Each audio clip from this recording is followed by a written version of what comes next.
इंदौर में 2 नवजात बच्चियों की लापरवाही से मौत हो गई। चूहों ने उन बच्चों को कुतरा, जिसके बाद उनकी मौत हुई और इस मामले में अब अस्पताल प्रबंधन लीपापोती करने में लगा है। वहीं सरकार ने सख्त निर्देश दिए हैं कि जो दोषी हो उन पर सख्त कार्रवाई हो, बख्शा ना जाए। हमारे साथ आशीष शर्मा जी हैं, जो कि इंदौर से एडवोकेट भी हैं, साथ ही साथ एक जागरूक नागरिक भी हैं और समाज से जुड़े मुद्दों को उठाते रहते हैं।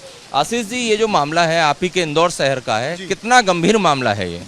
देखिए, एनआईसीयू के अंदर नवजात बच्चे जहाँ पर है वहाँ इतनी ज़्यादा सेफ्टी और इतनी ज़्यादा प्रिकॉशंस होना चाहिए कि वहाँ पर डस्ट से लेकर के कोई एलर्जेटिक चीज़ें भी नहीं आना चाहिए। ऐसी स्थिति में यदि एनआईसीयू के अंदर चूहे पहुँच रहे हैं और उनके द्वारा बच्चों को के अंग कुतरे जा रहे हैं और उससे उनको सेप्टिक होकर के और इस तरह से इन्फेक्शन फैल रहा है और मौत हो रही है, तो ये काफ़ी गंभीर मामला है और कानून के दायरे के अंदर इससे आपराधिक मामला भी होना चाहिए। तो क्या आपको लगता है, क्या इसमें हत्या या गैर इरादतन हत्या का मामला दर्ज होना चाहिए? देखिए, बहुत सीधी सी बात है कि जैसे किसी व्यक्ति के द्वारा जिस तरह से प्रीमाइसेस है एमवाय अस्पताल, इनके द्वारा जो मीडिया रिपोर्ट से और इसके माध्यम से जानकारी है कि करोड़ों रुपए खर्च किए गए हैं केवल चूहों को वहाँ से हटाने के लिए या चूहों का प्रबंधन करने के लिए कि किस तरह से ये डैमेज नहीं करे। तो उस हिसाब से अस्पताल प्रबंधन की जिम्मेदारी थी कि एनआईसीयू जैसे सेंसिटिव क्षेत्र के अंदर किसी भी स्थिति में कोई चूहे नहीं पहुंचे जहाँ पे कि नवजात बच्चे। आप उदाहरण से समझिए कि पहले एक समय में जब जापा करके एक प्रथा हुआ करती थी, जिसके अंदर नवजात बच्चों की 1 महीने तक 2 महीने तक घर की महिलाएं पूरी हिफाजत करती थी कि कोई बिल्ली या चूहा उनके आसपास नहीं आया और उसे डैमेज नहीं करे और किसी सेप्टिक नहीं हो। तो ये रिस्पॉन्सिबिलिटी हमारे संस्कारों के अंदर है पुरातन टाइम से, और ये रिस्पॉन्सिबिलिटी अस्पताल प्रशासन की तब ज़्यादा हो जाती है जब गरीब व्यक्ति प्राइवेट अस्पताल की तुलना में एक गवर्नमेंट हॉस्पिटल को चुनता है, जिसके ऊपर इस बात का ट्रस्ट है कि यहाँ पर हमें मुफ्त इलाज भी होगा और बेहतर सुविधाएं भी मिलेगी।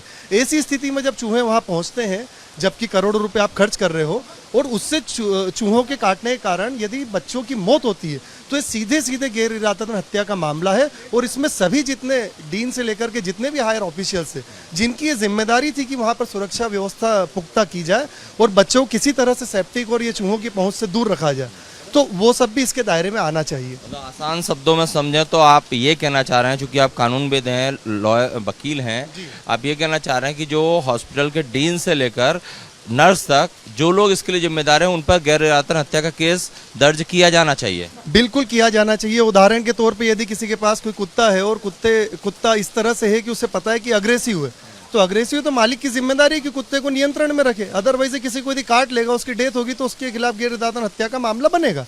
तो यह भी इसी तरह का मामला है कि इनका इरादा भले हत्या करने का नहीं हो, लेकिन इन्हें पता था कि चूहे यदि एनआईसीयू पहुंचेंगे, ये बाय डिफॉल्ट पता है, कोई आम वार्ड नहीं है, एनआईसीयू है, पता है कि चूहे पहुंचेंगे तो यहाँ किसी भी बच्चे को, नवजात को नुकसान पहुंचेगा। ठीक है, गोलू शुक्ला विधायक हैं, उनका भी ये मांग है कि एफआईआर दर्ज होना चाहिए। आप इंदौर के जो वकील हैं, उनकी क्या मांग है? आप लोग डिमांड रखेंगे क्या?